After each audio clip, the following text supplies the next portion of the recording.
Hello friends, welcome to my channel PISNS। आज मैं आप लोगों के सामने एक और प्रॉब्लम का समाधान लेकर के आई हूँ, जिससे कि आप अपनी डाइट में ही कुछ चेंजेस करके अपने हाई बीपी को कंट्रोल कर सकते हैं। वो आप कौन कौन सी चीज़ें अपनी डाइट में शामिल करेंगे वो आज मैं आपको बताऊँगी।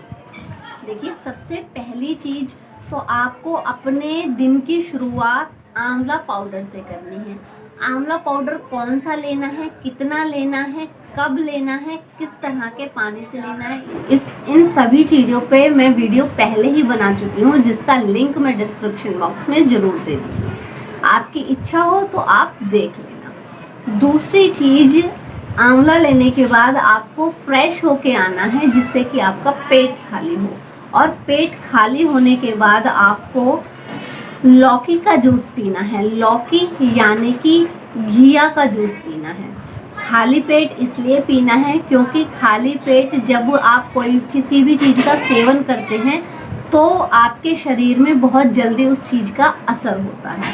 तो इसलिए आप खाली पेट लौकी का जूस पिएं। लौकी का ही जूस इसलिए क्योंकि इसमें पूरी बहुत ज़्यादा मात्रा में फाइबर होता है, और दूसरी चीज़ इसमें ऐसे न्यूट्रिएंट्स होते हैं जो कि हाई बीपी को कंट्रोल करने में हमारी मदद करते हैं। साथ ही इसमें आप काली मिर्च भी डाल सकते हैं। आपको इसमें काली मिर्च भी डालनी चाहिए क्योंकि काली मिर्च से हमारा डाइजेशन सही रहता है, और दूसरा ये भी हाई बीपी को कंट्रोल करने में, हाई बीपी को नॉर्मल करने में हमारी मदद करती है। तो इसलिए लौकी के जूस में काली मिर्च डाल करके पीनी चाहिए, लेकिन ध्यान रहे कि लौकी कड़वा नहीं होना चाहिए, और इसकी मात्रा 1 गिलास भी ले सकते हैं आप, उससे कम भी ले सकते हैं, ज़्यादा ना लें।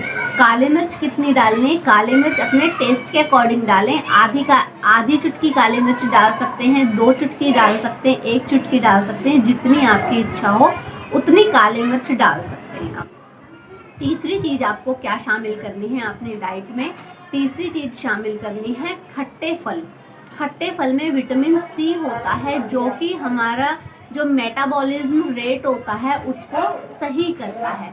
अब खट्टे पदार्थों में क्या क्या चीज़ें आती हैं?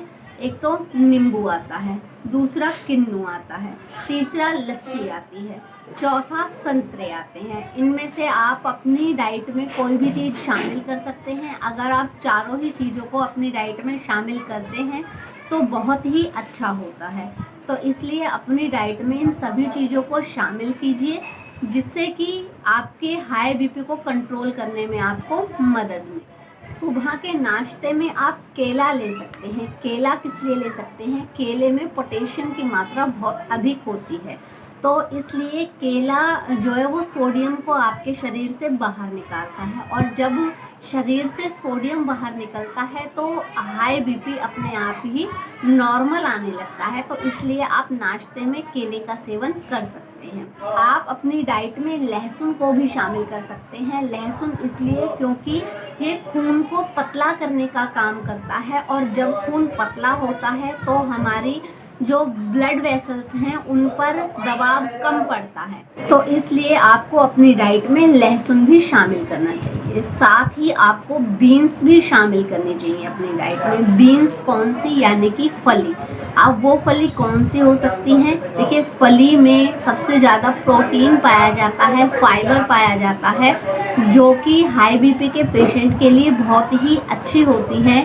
अब इन बीन्स में सहजन की फली भी आती हैं, ग्वार की फली भी आती हैं, और भी बहुत सारी फली आती हैं। कोई भी फली आप अपनी डाइट में शामिल कर सकते हैं। साथ ही आप अपनी डाइट में पपीता भी डेली के लिए शामिल कर सकते हैं, क्योंकि पपीता हमारे डाइजेशन सिस्टम को सुधारता है, लीवर को अच्छे से काम करने के लिए उत्साहित करता है। उसमें ऐसी प्रॉपर्टीज़ पाई जाती हैं जिससे कि हमारा लीवर सही से काम करे, और जब हमारा लीवर सही काम करेगा तो हमारी जो नसों पर दबाव कम पड़ेगा, और हमारा जो बीपी हाई हो जाता है वो हाई नहीं होगा।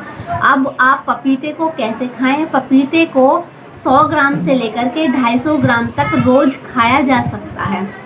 तो इसलिए पपीते में काली मिर्च डाल करके आप खा सकते हैं, और अगर आपकी इच्छा हो तो आप थोड़ा सा सेंधा नमक भी उसमें डाल सकते हैं। आपको बिल्कुल नमक बंद करने की कोई भी ज़रूरत नहीं है।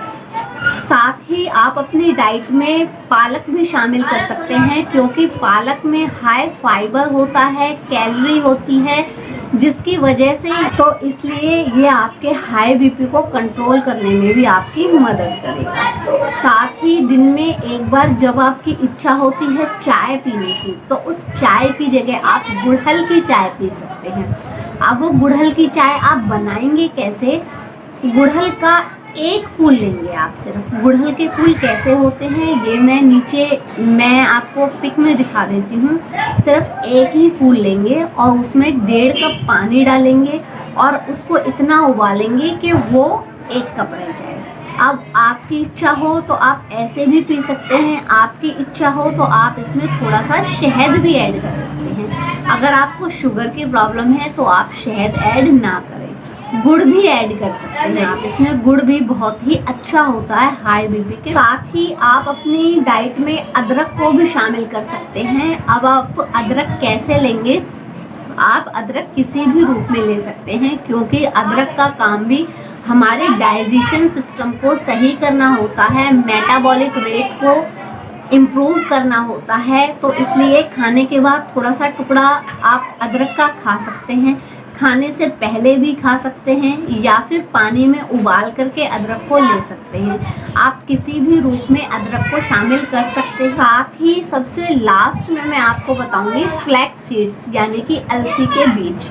अलसी के बीजों को भी आप अपनी डाइट में शामिल कर सकते हैं, क्योंकि जो इसमें ओमेगा 3 फैटी एसिड की मात्रा बहुत ज़्यादा होती है, फाइबर भी बहुत ज़्यादा होते हैं।